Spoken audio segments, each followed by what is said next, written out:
Seat വിഭജനത്തെ ചൊല്ലി യു.ഡി.എഫിൽ തർക്കം തുടരുന്നു. കേരള കോൺഗ്രസ് മാണി ഗ്രൂപ്പുമായും ജനതാദളുമായും നടത്തിയ ചർച്ചയിൽ തീരുമാനമായില്ല. വിജയസാധ്യതയുള്ള സീറ്റ് വേണമെന്ന് ജെ.ഡി.യു ആവശ്യപ്പെട്ടു. പുനലൂർ, റാന്നി, അങ്കമാലി സീറ്റുകൾ വിട്ടുനൽകണമെന്ന് മാണി ഗ്രൂപ്പും ആവശ്യപ്പെട്ടിട്ടുണ്ട്. പരസ്യ പ്രസ്താവന നടത്തിയ ജോണി നെല്ലൂരിനെ കോൺഗ്രസ് അതൃപ്തി അറിയിക്കുകയും ചെയ്തു. തിരുവമ്പാടി സീറ്റിന്റെ കാര്യത്തിൽ പുനരാലോചനയില്ലെന്ന് ഇ.ടി. മുഹമ്മദ് ബഷീർ. സീറ്റിന്റെ കാര്യത്തിൽ അവകാശവാദം ഉന്നയിക്കുന്ന ഘടകകക്ഷികളുമായി ചർച്ചയ്ക്ക് തയ്യാറാണെന്നും ഇ.ടി. മുഹമ്മദ് ബഷീർ ദില്ലിയിൽ വ്യക്തമാക്കി. തിരുവമ്പാടി സീറ്റിൻ്റെ കാര്യത്തിൽ യാതൊരു പുനരാലോചനയുടെയും പ്രശ്നം ഉദിക്കുന്നില്ല. അത് വ്യക്തമായിട്ടുള്ള കാര്യമാണ്. ഞങ്ങൾ ഏത് കാലഘട്ടത്തിലും ആരുമായിട്ട് ഒരസൽ പാടില്ല എന്ന് വിചാരിക്കുന്ന ആൾക്കാരാണ്. അതുകൊണ്ട് ഞങ്ങൾ ഈ തിരുവമ്പാടി സീറ്റ് വേണമെന്ന് പറയുന്ന ആളുകളായിട്ടടക്കം ബന്ധപ്പെട്ട എല്ലാവരുമായിട്ടും ഞങ്ങളുടെ സ്ഥാനാർത്ഥിയും പാർട്ടി നേതൃത്വവും യു.ഡി.എഫും മൊത്തത്തിൽ അവരുമായിട്ടൊക്കെ സംസാരിക്കും. പക്ഷേ സീറ്റ് യാതൊരു കാരണവശാലും മാറില്ല. അത് കൃത്യമായിട്ട് സന്നിധിയാണ്. ഇരിക്കൂറിൽ വീണ്ടും മത്സരിക്കാനുള്ള കെ.സി. ജോസഫിന്റെ തീരുമാനത്തിനെതിരെ പ്രതിഷേധം ശക്തമാകുന്നു. ഇന്ന് മണ്ഡലത്തിന്റെ വിവിധ ഭാഗങ്ങളിൽ ജോസഫിനെതിരെ പോസ്റ്ററുകൾ പതിച്ചു. കോൺഗ്രസ് പ്രവർത്തകരാണ് പോസ്റ്റർ പ്രചാരണം നടത്തുന്നത്. കഴിഞ്ഞ ദിവസവും പോസ്റ്റർ പ്രചാരണം നടത്തിയിരുന്നു. ജോസഫിന്റെ കോലം കത്തിക്കുകയും ചെയ്തു. ബാർക്കോഴ കേസിൽ പാർട്ടിയുടെ അന്വേഷണ റിപ്പോർട്ട് പുറത്തുവിട്ടാൽ കോൺഗ്രസും കേരള കോൺഗ്രസ് മാണി വിഭാഗവും തമ്മിലുള്ള ബന്ധം തകരാറിലാകുമെന്ന് ആന്റണി രാജു. അന്വേഷണ റിപ്പോർട്ട് പുറത്തുവിട്ടാൽ മാണി തയ്യാറാകണമെന്നും അക്കാര്യത്തിൽ എത്രയും വേഗം തീരുമാനമുണ്ടാകണമെന്നും ആന്റണി രാജു ആവശ്യപ്പെട്ടു. ഗൂഢാലോചന റിപ്പോർട്ട് പുറത്തു വന്നാൽ കോൺഗ്രസ് കേരള കോൺഗ്രസ് മാണി ഗ്രൂപ്പ് ബന്ധം വഷളാകുമെന്നും യു.ഡി.എഫ് ശിഥിലമാകുമെന്നും ശ്രീ മാണിക്കും കൂട്ടർക്കും ബോധ്യമുള്ളതുകൊണ്ട് മാത്രമാണ് ശ്രീ കെ.എം. മാണി അദ്ദേഹത്തിൻ്റെ കയ്യിലുള്ള റിപ്പോർട്ട് പുറത്തുവിടാത്തത്. അല്പമെങ്കിലും ജനാധിപത്യ ബോധമുണ്ടെങ്കിൽ, രാഷ്ട്രീയ സദാചാരം അല്പമെങ്കിലും അവശേഷിക്കുന്നുണ്ടെങ്കിൽ ശ്രീ കെ.എം. മാണി അദ്ദേഹത്തിൻ്റെ കയ്യിലുള്ള ഗൂഢാലോചന റിപ്പോർട്ട്, ബാർക്കോഴ ഗൂഢാലോചന റിപ്പോർട്ട് പുറത്തുവിടാൻ തയ്യാറാകണമെന്ന് ഞങ്ങൾ ആവശ്യപ്പെടുകയാണ്.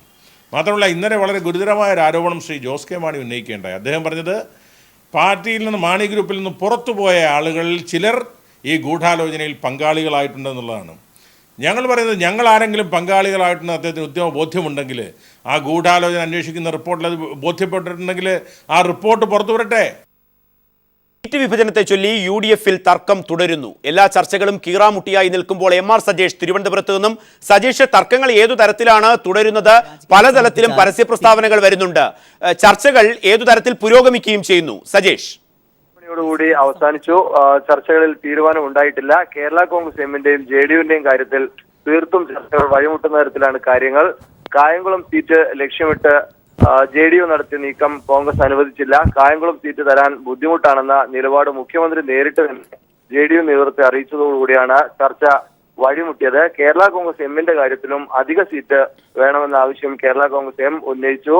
പത്തനംതിട്ടയിലെ റാന്നി സീറ്റ് ലക്ഷ്യമിട്ടായിരുന്നു കേരള കോൺഗ്രസിന്റെ നീക്കം. 18 സീറ്റാണ് കേരള കോൺഗ്രസ് മാണി ആവശ്യപ്പെട്ടെങ്കിലും റാന്നി ആയില്ല. എന്നാൽ റാന്നി നൽകാനാവില്ലെന്ന നിലപാടാണ് കോൺഗ്രസ് സ്വീകരിക്കുന്നത്. പകരം പൂഞ്ഞാർ സീറ്റും കുട്ടനാട് സീറ്റും കോൺഗ്രസും ആവശ്യപ്പെട്ടു. പൂഞ്ഞാർ വിട്ടുകൊടുത്തുകൊണ്ടുള്ള ഒരു വിട്ടുവീഴ്ചയ്ക്കും തയ്യാറല്ലെന്ന നിലപാടാണ് കേരള കോൺഗ്രസ് എം നേതൃത്വവും സ്വീകരിച്ചത്. അതോടുകൂടി ഇരുവരുമായുള്ള ചർച്ച അലസിപ്പിരിക്കുകയായിരുന്നു. ചർച്ചകൾ നാളെയും തുടരും. ആർ.എസ്.പിയുമായി മാത്രമാണ് ഏതാണ്ട് ചർച്ചയിൽ ധാരണയുണ്ടായിട്ടുള്ളത്. ആർ.എസ്.പിക്ക് 5 സീറ്റ് നൽകുമെന്ന സൂചനയാണ് കോൺഗ്രസ് നേതൃത്വം നൽകിയിട്ടുള്ളത്.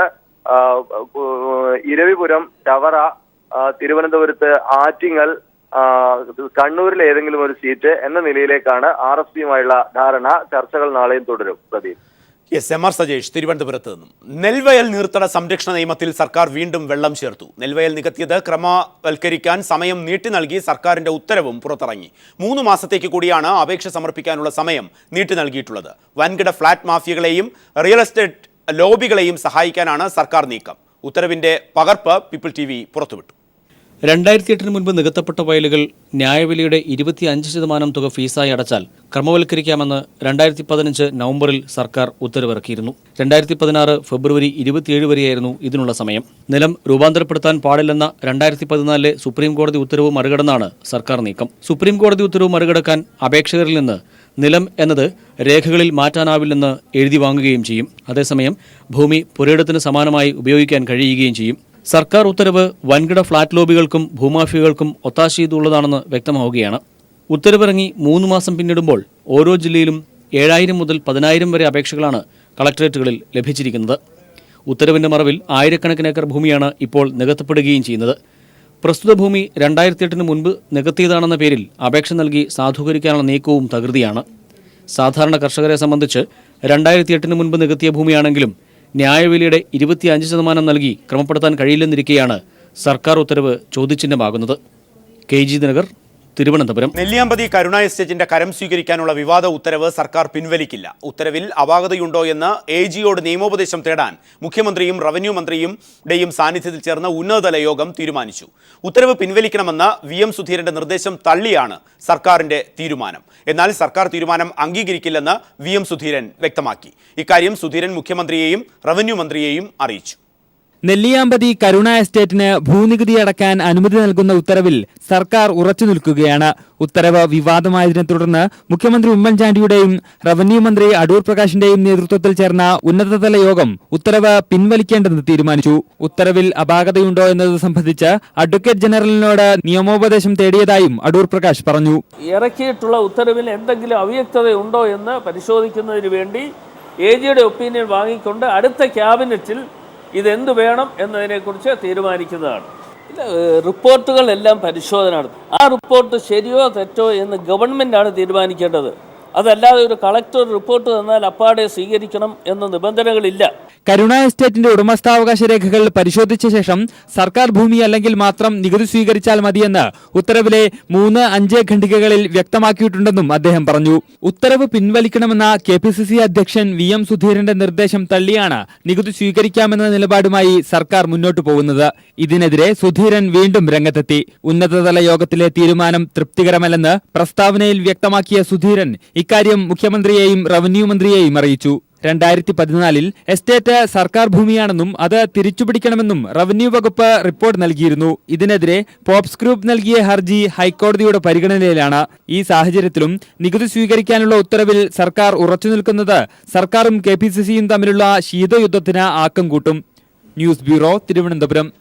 PC ജോർജിനെ അയോഗ്യനാക്കിയ സ്പീക്കറുടെ നടപടി ഹൈക്കോടതി റദ്ദാക്കി. ജോർജിന്റെ രാജിക്കാര്യത്തിൽ നിയമാനുസൃത നടപടി സ്വീകരിക്കണമെന്നും കോടതി വ്യക്തമാക്കി. അതേസമയം ഹൈക്കോടതി വിധിയുടെ പശ്ചാത്തലത്തിൽ താനിപ്പോൾ MLA ആണെന്ന് PC ജോർജ് പ്രതികരിച്ചു.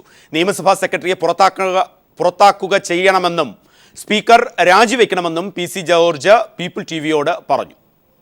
നിയമസഭാ സാമാജികൻ രാജിക്കത്ത് സമർപ്പിച്ചാൽ പിന്നീട് കൂറുമാറ്റ നിരോധന നിയമപ്രകാരം സ്പീക്കർക്ക് നടപടി സ്വീകരിക്കാൻ അധികാരമില്ലെന്ന് വ്യക്തമാക്കിയാണ് കോടതി ഉത്തരവ് പുറപ്പെടുവിച്ചത്.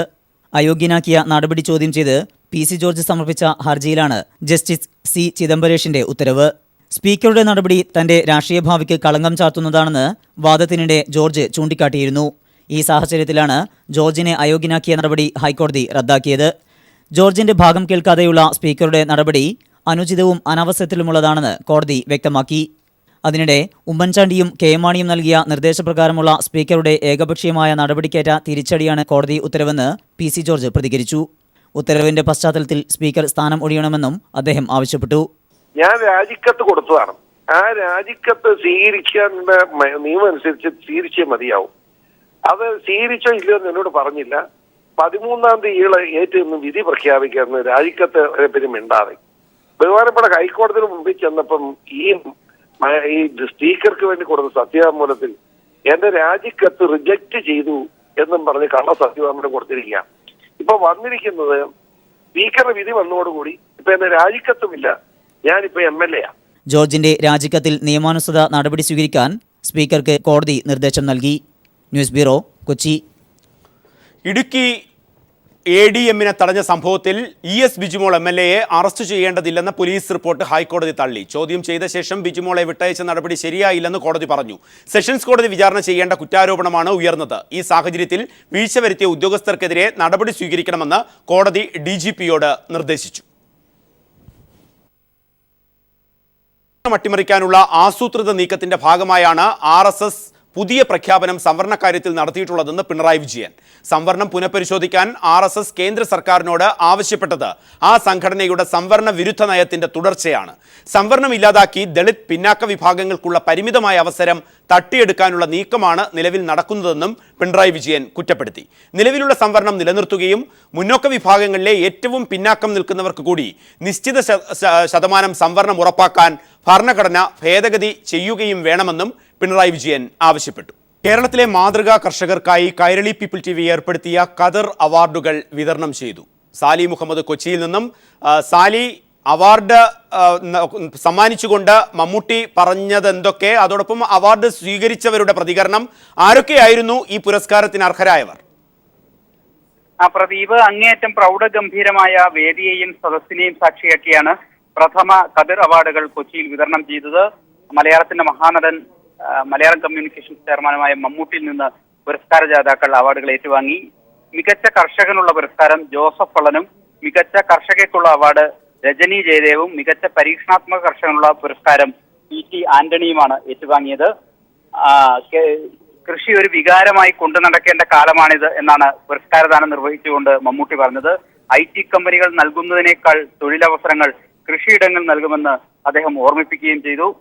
ചടങ്ങിൽ ചലച്ചിത്രതാരവും പൊക്കാളി കർഷകനുമായ സലീം കുമാറും പങ്കെടുത്തു. അദ്ദേഹം മുഖ്യമായും പൊക്കാളി കൃഷിയിൽ തന്റെ അനുഭവങ്ങൾ സദസ്സുമായി പങ്കുവച്ചുകൊണ്ടായിരുന്നു അദ്ദേഹത്തിന്റെ പ്രസംഗം. Malayalam communications managing director John Brittas ചടങ്ങിൽ അധ്യക്ഷനായി. കൃഷിയിൽ നിന്നും മലയാളി അകലുന്നു എന്ന സന്ദേഹമാണ് ഖദർ അവാർഡ് എന്ന ചിന്തയ്ക്ക് പിന്നിലെന്ന് Malayalam communications MD John Brittas പറഞ്ഞു. ഒട്ടേറെ പ്രമുഖർ ഈ ചടങ്ങിൽ പങ്കെടുത്തു. മുൻ MP P Rajeev, mayor Soumini Jain, jury അംഗങ്ങളായ doctor KR Vishwambharan, doctor P Ahammed, P Siddhartha Menon, Kairali TV ഡയറക്ടർമാരായ TR Ajayan, TK Karunakaran, MM Monai തുടങ്ങിയവരും ചടങ്ങിൽ ഉണ്ടായിരുന്നു. മാത്രമല്ല വേദി പോലെ തന്നെ പ്രമുഖരായിരുന്നു സദസ്സിലും ഉണ്ടായിരുന്നത്. Justice VK Mohanan, doctor Sebastian Paul, KL Mohanavarma, doctor KS David, advocate Sivan Madathil തുടങ്ങി സാമൂഹ്യ സാംസ്കാരിക മേഖലകളിലെ പ്രമുഖരുടെ ഒരു നിര തന്നെ ചടങ്ങിൽ ഉണ്ടായിരുന്നു. ഒപ്പം ഗ്രീൻ ആർമി ഉൾപ്പെടെയുള്ള വിവിധ കർഷക കൂട്ടായ്മകളും ചടങ്ങിന്റെ ഭാഗമായി. കടമക്കുടി പഞ്ചായത്തിലെ കർഷക കൂട്ടായ്മ പുറത്തിറങ്ങുന്ന പൊക്കാളി അരിയുടെയും അരി ഉൽപ്പന്നങ്ങളുടെയും ചടങ്ങിൽ മമ്മൂട്ടി വിപണിയിലിറക്കുകയും ചെയ്തു.